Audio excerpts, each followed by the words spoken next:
อย่าไปเสียดายวันเวลาให้มันผ่านไปช้าๆดีกว่าไหม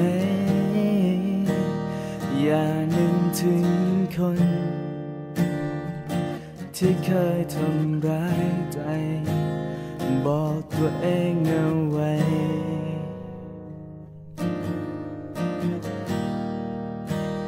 อย่านึกถึงตอนที่เราเคยคบกันแค่ผูกพันเท่านั้นจำเอาไว้จากวันนี้ไปคงต้องเริ่มใหม่ชีวิตที่ไม่มีใครไม่เห็นตาปล่อยวันและเวลาได้ทำหน้าที่ของมันอย่าเก็บมันเอาไว้อย่าเสียดายงมงายกับสิ่งที่พ้นผ่านให้มันเป็นวันๆอยู่ในความทรงจำและอย่าเสียดายแค่คล้ายกับความรักถ้ามันเหนื่อยมากนักแค่ลืมมันไป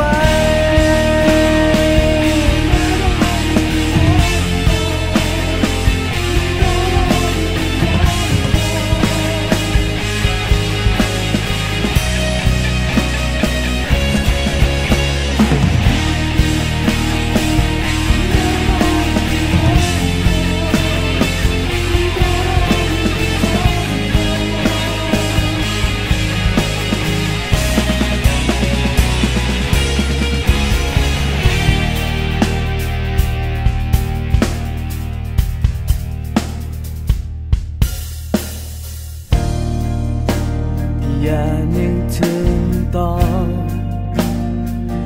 ที่เราเคยคบกันแค่ผูกพันเท่านั้นมันไม่ใช่ความรักจากวันนี้ไปคงต้องเริ่มใหม่ชีวิตที่ไม่มีใครไม่เห็นตาปล่อยวันและเวลาได้ทำหน้าที่ของมันอย่าเก็บมันเอาไว้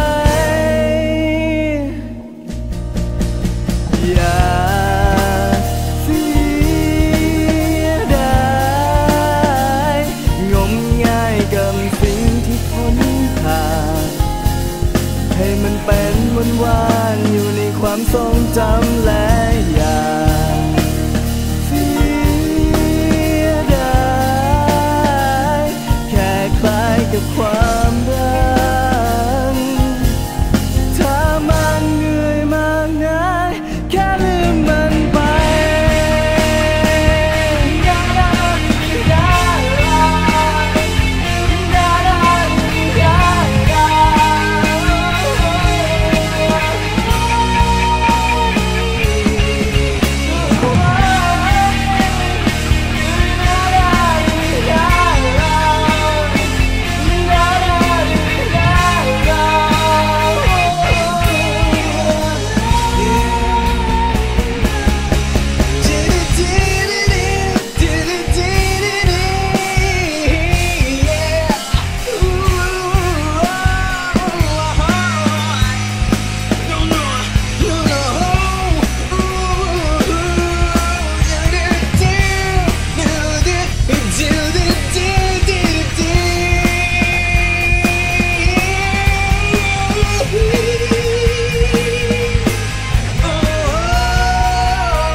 วันเวลาให้มันผ่านไปช้าๆ